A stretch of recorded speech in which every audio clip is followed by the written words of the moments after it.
Our next disorder of study is pulmonary hypertension, है ना. सो pulmonary hypertension समझ में ही आ रहा है कि पल्मोनरी जो वेसल हैं उसमें जो ब्लड का प्रेशर है वो क्या हो गया है, बढ़ गया है. सो इसको हम लोग पढ़ लेंगे. What is pulmonary hypertension. So first is the introduction part. Pulmonary hypertension is a type of high blood pressure that affects the arteries in the lung and the right side of the heart. जो lungs की arteries है उसको affect करता है और especially right side of the heart है उसको affect करता है. Pulmonary hypertension begin when the tiny arteries in the lung called pulmonary arteries and capillaries become narrowed, blocked or destroyed.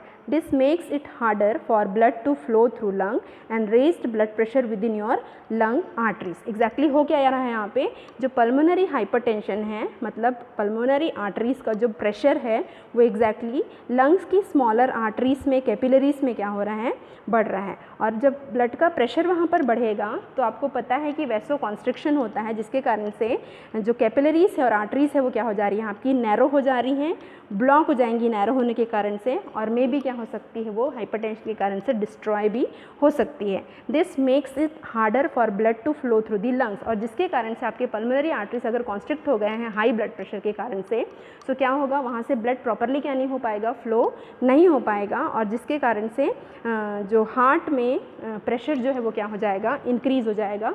जो राइट साइड का हार्ट है, राइट साइड का heart जो है ब्लड भेजता है लंग्स में, है ना, और आपका जो लेफ़्ट साइड का हार्ट जो है वो लंग से ब्लड को रिसीव करता है. सो आपका जब प्रॉपरली ब्लड जा ही नहीं पा रहा है कहाँ पर, लंग्स में, सो राइट साइड ऑफ दी जो हार्ट है वो अफेक्ट होगा, है ना, और उसको ज़्यादा ब्लड पंप करना पड़ेगा, बहुत डिफ़िकल्ट हो जाएगा उसको क्या करने के लिए, अपने आप का वर्क क्या करने के लिए, परफॉर्म करने के लिए. Now next is the definition of pulmonary hypertension. That is, pulmonary hypertension is an increase of blood pressure in the pulmonary artery, है ना. pulmonary artery के में प्रेशर क्या हो जाएगा, आपका बढ़ जाएगा. pulmonary vein or pulmonary capillaries together known as the lung vasculature leading to shortness of breath, dizziness, fainting, leg swelling and other symptoms. Pulmonary hypertension can be a severe disease with markedly decreased exercise tolerance and the heart failure, है ना.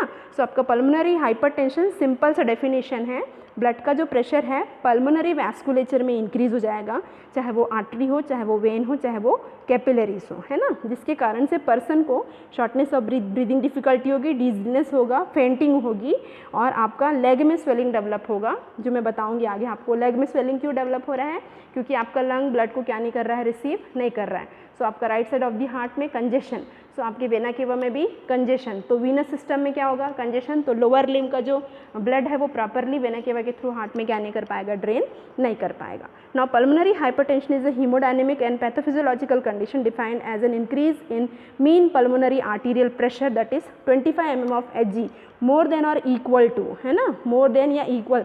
Normal pressure से 25 mm of Hg जो pressure है वो क्या हो जाता है, उसका बढ़ जाता है, जो अल्टीमेटली आपके right side of the heart को क्या करता है, अफेक्ट करता है.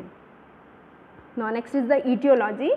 सो aetiological factor of pulmonary hypertension is mainly आपका कार्डियक कॉजेज भी है इसमें. कंजेस्टिव हार्ट फेलियर आप लोग पढ़ रहे हैं, इसको अभी वीना मैम पढ़ा रही हैं आप लोगों को कार्डियक सिस्टम में. Next is the Venus thrombo एम्बोलिक diseases, यानी कि ब्लड क्लॉट जो है, जो हमने अभी पहले पढ़ा disease condition, that is the pulmonary embolism. Now human immunodeficiency virus infection. Next is the illegal drug का यूज़, है ना, जो सिडेशन कॉज करता है. नाउ नेक्स्ट है cirrhosis of liver. Liver cirrhosis होने से आपको पता है कि जो ब्लड है वो प्रॉपरली क्या नहीं हो पाते हैं, लीवर के अंदर से फ्लो नहीं हो पाते हैं, है ना. सो आपका ये भी जो है आपके right side of the heart में क्या डालता है, प्रेशर डालता है. देन एपेटाइट सप्रेसेंट मेडिकेशन, है ना, जो एपेटाइट को क्या कर रहे हैं, सप्रेस कर रहे हैं. Now next is the auto immune diseases हैं. Next is the heart shunt डला है, अब नॉर्मल ब्लड फ्लो के बिटवीन में जो हार्ट चैम्बर्स में हम लोग क्या डालते हैं, पैसेज के लिए जो शंट डालते हैं उसके कारण डेवलप हो सकता है. क्रोनिक लंग डिसीजेस जो हैं, that is emphysema, chronic bronchitis, pulmonary fibrosis जो हमने पढ़ा था, ऑब्स्ट्रक्टिव एयरवे जो डिसऑर्डर्स है उसके कारण. नाउ ऑब्स्ट्रक्टिव स्लीप एपनिया के कारण, liver disease, rheumatic disorder, lung condition, certain heart conditions में वही आपका कंजेस्टिव हार्ट फेलियर, है ना, हार्ट अटैक, और आपका राइट वेंट्रिकुलर फेलियर, ये सब चीज़ें जो हैं ये चीज़ को लीड करते हैं। नॉ नेक्स्ट है आपका थ्रोम्बो एम्बोलिक डिसीजेस हैं, जिसमें क्लॉट जो आके एंड ब्लॉक कर रहा है किसको, एग्जैक्टली पल्मोनरी आर्टरी को या वैस्कुलेचर को, और ब्लॉकेज के कारण एग्जैक्टली जो प्रेशर है वो क्या हो जाएगा, ब्लड का बढ़ जाएगा। लो ऑक्सीजन का कंडीशन, और जो लास्ट कॉज है that is the idiopathic cause, जिसमें कॉज हमको क्या है, अननोन है। So these are the etiological condition. So जो मेजर रिस्क फैक्टर हैं पल्मोनरी हाइपरटेंशन का, उसमें फर्स्ट दिया है ओल्डर एज, है ना। ओल्डर जो अडल्ट होते हैं उनको होने के चांसेस जो है वो कैसे होते हैं, आपके ज़्यादा होते हैं। नॉ नेक्स्ट है आपका मोर कॉमन है वुमेन में आपका इडियोपैथिक। इडियोपैथिक का मतलब है जिसमें हमको कॉज नहीं पता है। सो वुमेन में होने के chances as compare to men ज़्यादा होते हैं, और कॉज जो है इसका अननोन है। नौ अगर फैमिली हिस्ट्री है डिसीज़ का, सो कुछ जीन जो होते हैं जो पेरेंट्स से नेक्स्ट जनरेशन में ट्रांसमिट हो जाते हैं, जो अल्टीमेटली हाइपरटेंशन आपका हेरिडिटरी डिसऑर्डर के अंदर में हम लोग मान सकते हैं, जेनेटिक फैक्टर के अंदर में, सो वो उस चीज़ को लीड करता है। और आपका जो मेन एक कारण है पल्मोनरी हाइपरटेंशन डेवलप होने का, that is the idiopathic condition, है ना। So these are the risk factor. Now next is the clinical manifestation. So आप क्लिनिकल मैनिफेस्टेशन में देखिए, अकॉर्डिंग टू सिस्टम आपको जो सिम्टम्स है वो क्या होगा, दिखाई देगा। सो हार्ट में जो है दैट इज़ आपका लंग है, वहाँ पर हार्ट है, हार्ट में तो कुछ आपको प्रॉब्लम दिखाई नहीं दे रहा है। सो लंग में जो है शॉर्टनेस ऑफ ब्रीथ होगा पर्सन को, जो मेन कॉमन सिम्टम है उसका। किडनी जो है that shows sodium and fluid retention, common symptom हमको दिखाई देगा, सोडियम और फ्लूइड का रिटेंशन दिखाई देगा। ना लीवर जो है उसमें टेंडरनेस फील होगा, है ना, और पेन होगा लीवर में। ना नेक्स्ट लेग में हमको स्वेलिंग जो है वो क्या होती है, दिखाई देती है ना, shortness of breath and the आपके लेग में स्वेलिंग जो है वो क्या होती है, हमको दिखाई देती है। बिकॉज आपका प्रॉपर ड्रेन नहीं हो पाएगा right side of the heart में ब्लड, क्योंकि जो जो लंग्स है वो क्या नहीं कर पा रहा है, proper amount of blood receive नहीं कर पा रहा है because of the vasoconstriction. So right side of the heart में क्या हो रहा है, कंजेशन हो रहा है, जो अल्टीमेटली पूरे वीनस सिस्टम को क्या करता है, कंजेशन कॉज करता है। So these are the shortness of breath, fatigue, dizziness and fainting spells, sweating in the ankles, swelling in the ankles, abdomen and legs, bluish lips and the skin, and chest pain may occur as strain on the heart increases, है ना। So आपका swelling सिर्फ feet में नहीं दिखाई देगा, abdomen में और leg में भी हमको क्या होगा, दिखाई देगा। irregular heart beats जो है वो क्या हो सकता है, डेवलप हो सकता है, और dizziness जो है वो क्या हो सकता है, पर्सन को फील हो सकता है। So this is about the clinical manifestation. Now next is the pathophysiology of pulmonary hypertension. So any of the etiological factor arteries that carry blood from the heart to the lung become narrowed, making it difficult for blood to flow through the vessel. So etiological condition हमने देखा, जिसके कारण से कोई भी etiological condition के कारण से क्या हो सकता है, जो लंग की जो आर्टरीज हैं वो क्या हो रही है, नैरो हो रही है, और नैरो हो रही है, वैसोकॉन्स्ट्रिक्शन हो रहा है, सो ब्लड का फ्लो उसके थ्रू प्रॉपरली नहीं हो पाएगा।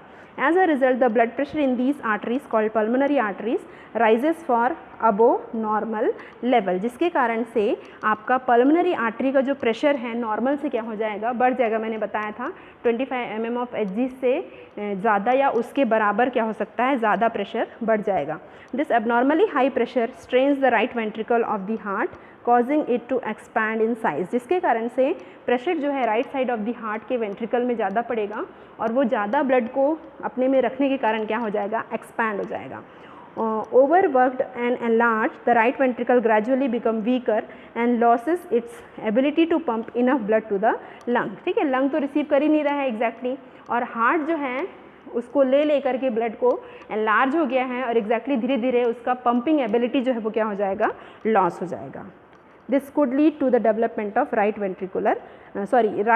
हार्ट फेलियर, या फिर राइट वेंट्रिकुलर फेलियर को क्या कर सकता है, पल्मोनरी हाइपरटेंशन डेवलप कर सकता है। सिंपल सा पैथोफिजियोलॉजी है, आपका ब्लड प्रेशर बढ़ा है ना, प्रेशर बढ़ने के कारण क्या हुआ, नैरो हो गया, लंग को ब्लड नहीं गया, है ना। सो आपका अफेक्ट कर रहा है वो right side of the heart को, क्योंकि आपका right side of the heart ज़्यादा ब्लड ले रहा है, एक्सपैंड हो रहा है, और धीरे धीरे पंप करना ब्लड को क्या कर दिया, उसने बंद कर दिया।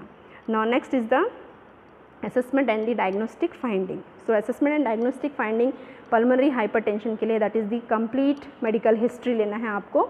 नॉर्मली कार्डियक कुछ कंडीशन है, डीप वेन थ्रोम्बोसिस का कुछ उसको प्रॉब्लम है ना, और जो एसोसिएटेड फैक्टर्स हमने पढ़े थे सारे, उन सब की क्या करनी है आपको, रिलेटेड हिस्ट्री आपको लेनी है। ना फिजिकल एग्जामिनेशन करना है, ब्लड टेस्ट करना है, पल्मोनरी आर्टरी प्रेशर मेजरमेंट करना है, और पल्मोनरी आर्टरी प्रेशर को मेजर करने के लिए exactly central Venus line pulmonary artery catheters जो है वो क्या किया जाता है, पल्मोनरी आर्टरी में लगाया जाता है कि कितना प्रेशर है। आप लोग डायग्राम में देखिए, और डायग्राम के थ्रू आपका पल्मोनरी आर्टरी जो कैथेटर्स हैं वो इंसर्ट किया जाता है पल्मोनरी आर्टरी में, और थ्रू दी मैनोमीटर हम लोग पल्मोनरी आर्टरी का प्रेशर को क्या कर सकते हैं, मेजर कर सकते हैं। डॉपलर इकोकार्डियोग्राफी करना है, बिकॉज हार्ट का जो right side of the ventricle है वो क्या हो रहा है, फेल हो रहा है। सो इकोकार्डियोग्राफी करना है, चेस्ट एक्सरे करना है, 6 मिनट वॉक टेस्ट करना है। वॉकिंग करेगा ना जब पेशेंट, एकदम सीवियर फटीग और डिजीनेस उसको होगा, सो वॉक टेस्ट करना है ना। पल्मोनरी फंक्शन टेस्ट करना है, पल्मोनरी फंक्शन टेस्ट में आपके सारे वॉल्यूम्स जो हैं डिक्रीज्ड मिलेंगे। वेंटिलेशन परफ्यूजन स्कैन करना है, pulmonary angiogram and the chest CT scan. So pulmonary angiogram के थ्रू कंफर्म हो जाएगा कि क्लॉट के कारण आपका जो ब्लड प्रेशर इधर बढ़ रहा है, या वेसल्स क्या हो गए हैं, नैरोड हो गए हैं, जिसके कारण से क्या हो रहा है, प्रेशर जो है बढ़ रहा है। Now next is the management part of pulmonary hypertension. So management, क्योंकि हाइपरटेंशन है आपका, सो ऑक्सीजन थेरेपी देना है पर्सन को, और एंटीकोगुलेंट देना है, ब्लड थिनर्स देना है, वारफेरिन सोडियम, डायूरेटिक्स देना है, क्योंकि फ्लूइड ओवरलोड जो है right side of the heart में और वीनस सिस्टम में क्या हो गया है बेटा, बढ़ गया है, क्योंकि लेग में स्वेलिंग हो रही है, एब्डोमेन में स्वेलिंग हो रही है, एंकल में स्वेलिंग हो रही है, क्योंकि आपका वीनस सिस्टम में प्रॉपरली ड्रेन नहीं कर पा रहा है right side of the heart lung को, है ना। सो आपका क्या करना है, पर्सन को डायूरेटिक देना है, वाटर पिल्स, फ्रुसेमाइड, लासिक्स जिसको हम लोग बोलते हैं, और उसके कारण से क्या होगा, आपका पेशेंट को यूरिन एक्सेसिव होने के कारण जो फ्लूइड ओवरलोड है वो कम होगा। नाउ पोटेशियम देना है पेशेंट को, क्योंकि हम एंटीकोगुलेंट थेरेपी दे रहे हैं, सो ब्लीडिंग टेंडेंसीज जो होती है वो बढ़ जाएगी। सो आपका क्लॉटिंग फैक्टर बढ़े करके क्या करना है, आपको पोटेशियम देना है। बट पोटेशियम देते समय ये चीज़ ध्यान रखना है कि पल्मोनरी हाइपरटेंशन जो है पल्मोनरी एम्बोलिज्म के कारण तो नहीं हुआ है। अगर एम्बोलिज्म के कारण हुआ है तो पोटेशियम हम नहीं देंगे, ठीक है। नाउ नेक्स्ट है आपका आइनोट्रोपिक एजेंट, जैसे डिगॉक्सिन है, जो आपका हार्ट की पंपिंग एबिलिटी को क्या करता है, इम्प्रूव करते हैं। इसको हम लोग कार्डियोटोनिक ड्रग भी बोलते हैं, ठीक है। नाउ नेक्स्ट है आपका वैसोडायलेटर्स, जैसे कि निफिडिपिन देना है, जो पल्मोनरी वेसल्स को क्या करता है, डायलेट होने में हेल्प करता है। So this is about the medical management. Now next is the surgical management. So surgical management में फर्स्ट है atrial septostomy is a surgical procedure that create a communication between right and the left atria. Right and left atria के बीच में communication बनाना क्या कहलाता है, मतलब whole करके आपका सेप्टम बनाएं, सेप्टम के बीच में एक ओपनिंग बनाएंगे, जिसके थ्रू जो राइट साइड का ब्लड है वो लेफ्ट साइड की ओर क्या करेगा, ड्रेन करेगा, तो right side of the heart में जो वर्कलोड है वो क्या हो जाएगा, डिक्रीज हो जाएगा। नाउ नेक्स्ट है आपका पल्मोनरी थ्रोम्बो एंडार्टेरेक्टोमी। अगर वहाँ पर थ्रोम्बस है जिसके कारण से हाइपरटेंशन हो रहा है, तो उस थ्रोम्बस को क्या करना है, रिमूव करना है। If present a large clot in the pulmonary artery may be surgically remove to improve the blood flow and the lung function. Now next is the lung transplantation. Currently this is the only cure for the primary pulmonary hypertension. Transplanting is reserved for advanced pulmonary hypertension that is not responsive to medical therapy, है ना। Lung transplantation जो है उन patients के लिए recommended है जिन लोग drug therapy से क्या नहीं करते हैं, रेस्पॉन्ड नहीं करते हैं। Now next is the heart lung transplantation. This type of double organ transplant is very rare but is necessary for all patients who have combined lung and the left heart failure, है ना। So heart and lung transplantation उन patients में करते हैं क्योंकि lung अगर affect हो रहा है तो अल्टीमेटली वो हार्ट को भी क्या कर रहा है, अफेक्ट कर रहा है, right side of the heart को भी अफेक्ट कर रहा है, left side of the heart को भी क्या कर रहा है, धीरे धीरे वो अफेक्ट कर रहा है। सो हार्ट और लंग दोनों जब नॉन फंक्शनिंग हो जाते हैं तो ये बहुत रेयर है, और उस कंडीशन में हार्ट और लंग दोनों चीज़ को क्या करना पड़ता है, हमको ट्रांसप्लांट करना पड़ता है, ठीक है। So this is about the surgical management. Now dietary management. So first is the salt, है ना।